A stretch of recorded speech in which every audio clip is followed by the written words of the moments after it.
Today, we are unpacking, well, what you could call a political earthquake. We're doing a deep dive into the election of New York City's mayor-elect, Zohran Mamdani. It's the kind of outcome that just, rips up the old playbook. Mamdani is 34 years old. He's the youngest mayor the city has elected since 1892. And it's so much more than his age. He's the city's first Muslim mayor, its first South Asian mayor. Right. And what's really key here is the mandate. This was no squeaker. No, not at all. He ran this colossal grassroots campaign that brought out the largest voter turnout in, more than half a century?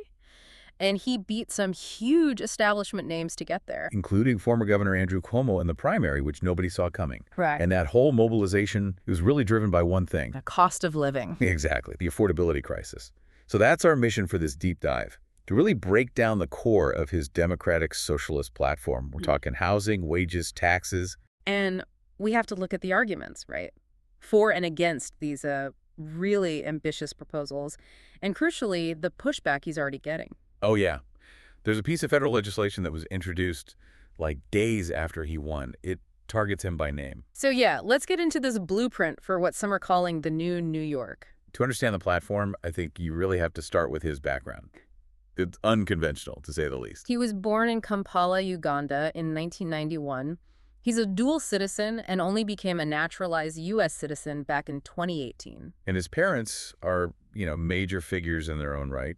His father is Mahmoud Mamdani, the post-colonial academic, and his mother is the filmmaker Marinaire. He went to Bronx Science, then Bowdoin for Africana Studies. But his pre-political career, that seems to be where the story really starts. It really does. He was a foreclosure prevention and housing counselor in Queens, so he was on the ground working with lower-income immigrant families who were, about to lose their homes. He talks about that a lot, that this experience of seeing people get evicted, that's what drove him into politics. He didn't come from a law firm. He came from that housing struggle. Right. And we have to talk about the part everyone finds so fascinating. The rapper. Ah, yes, Mr. Cardamom. And young Cardamom before that. The sources say his music was really a way for him to explore his heritage, this feeling of belonging. I read about that song, Kanda, Go Chap. about chapati. Yeah, from 2016. Using the flatbread as a symbol for cultural connection. He also worked on his mom's film, Queen of Katwe, as a music supervisor. So you have this mix of culture, activism, and frontline housing work. That's a pretty powerful combination. It was the engine for the campaign. Yeah. A clear, democratic, socialist platform, laser-focused on affordability.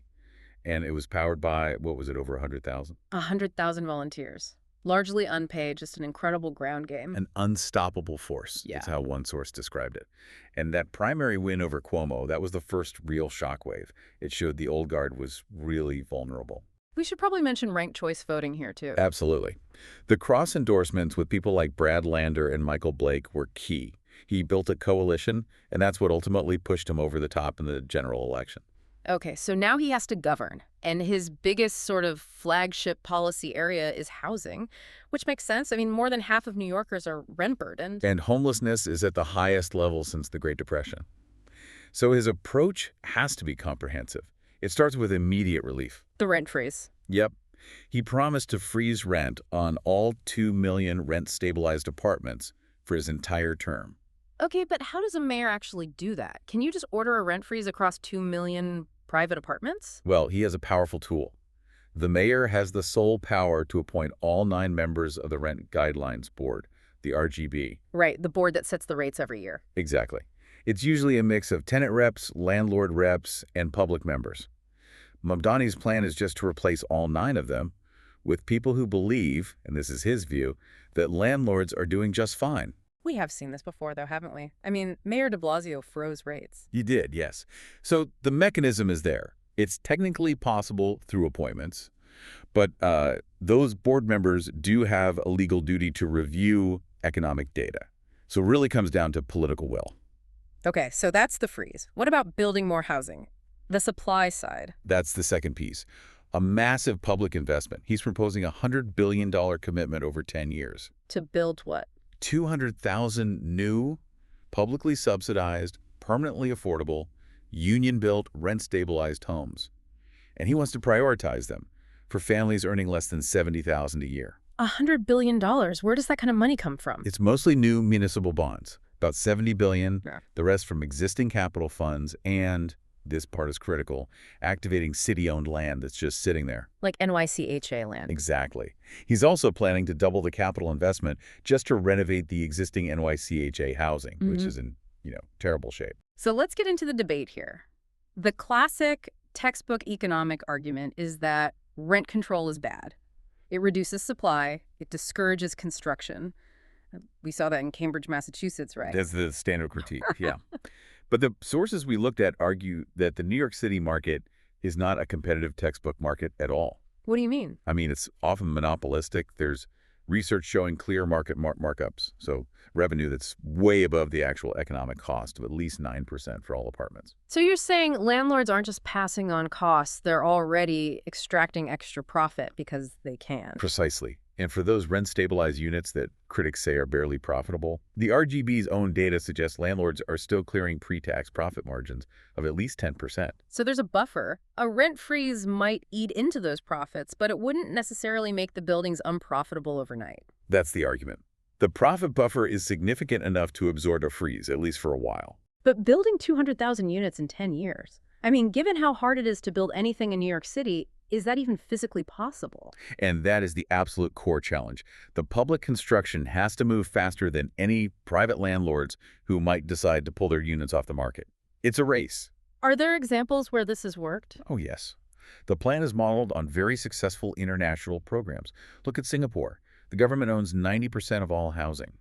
Or Helsinki, where they've cut chronic homelessness by 35% with public housing.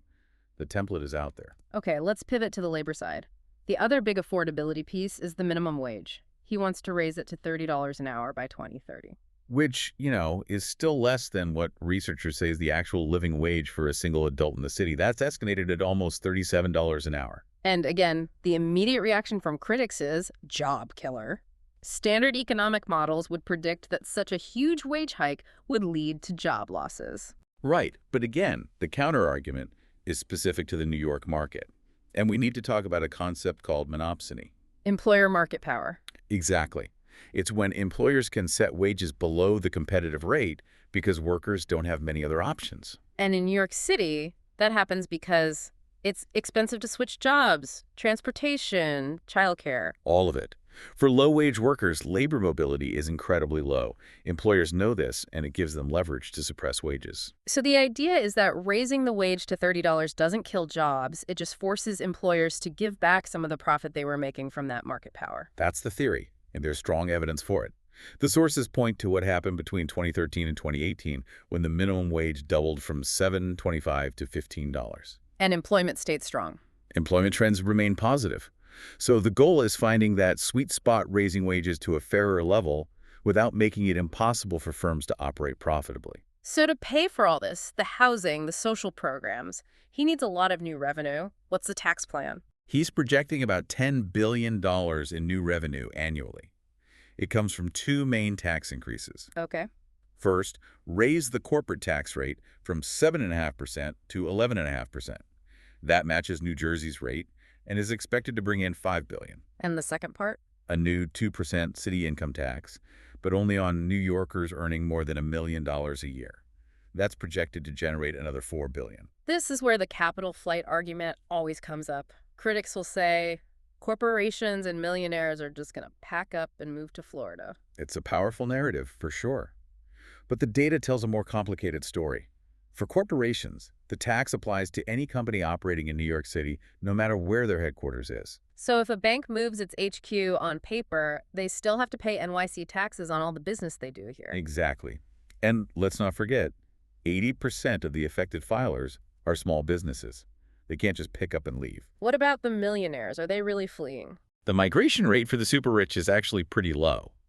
And the sources show that when high earners do leave a high-tax state, they often just move to another high-tax state like Connecticut or California. It's more about lifestyle than taxes. So maybe the rising cost of housing, the very problem is trying to fix, is a bigger reason people leave than a small tax increase. That's the key finding.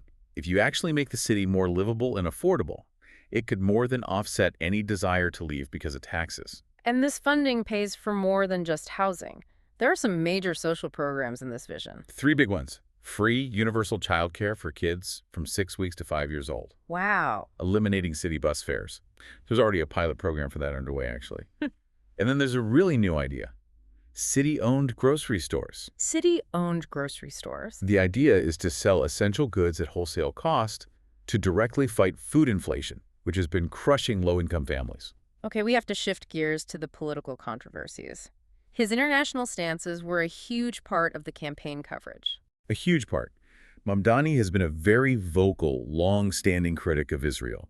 He's described its policies as apartheid and supports the BDS movement. He also co-sponsored that Not on Our Dime bill. Yes, to stop New York charities from funding Israeli settler violence. And after the October 7th attacks, he condemned them as war crimes. But at the same time, he called the situation in Gaza a genocide and called for an end to the occupation. Which drew a lot of fire. Opponents accused him of anti-Semitism for his BDS stance. He did. He's on record rejecting that, saying his critique is always focused on state policy, not the Jewish people.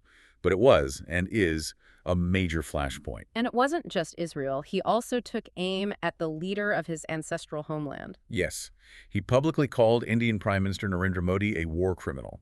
So you can see how these positions fueled a narrative among his critics that he was hostile to traditional U.S. allies. But the political fight didn't end with the election. If anything, it escalated immediately. This is where it gets really dramatic. Just days after he won, November 7th, a bill gets introduced in the U.S. House of Representatives. And this is the one that targets him by name. It's called H.R. 5937. But its short title is the Moving American Money Distant from Anti-National Interest Act, the Mamdani Act. They actually named the bill after him. That's unbelievable. What does it do? Its goal is pretty catastrophic for the city. It would immediately rescind all unobligated federal funds for New York City, and it would ban any future federal funding as long as Mamdani is mayor. That's not symbolic. That's a direct fiscal attack on the city's budget. It's an existential threat. And yet his transition team announced they scheduled a meeting with President Trump for November 21st. They called it customary, just to discuss, public safety and the affordability agenda. So he's not backing down at all. He's taking the fight straight to Washington. Which really frames the whole conflict for the next 4 years, right? He has this clear, decisive mandate from voters who are desperate for change. But he's facing this immediate, incredibly powerful resistance. And I think the key takeaway here, for you listening, is that his economic plans, as radical as they might sound in the U.S., aren't just pulled out of thin air. No, they're grounded in the idea that the NYC market is already broken. It's not competitive. You have markups in housing, you have monopsony in the labor market. His solutions are modeled on policies that have worked in social democracies in Europe and Asia. His whole agenda is a response to a crisis. A direct response.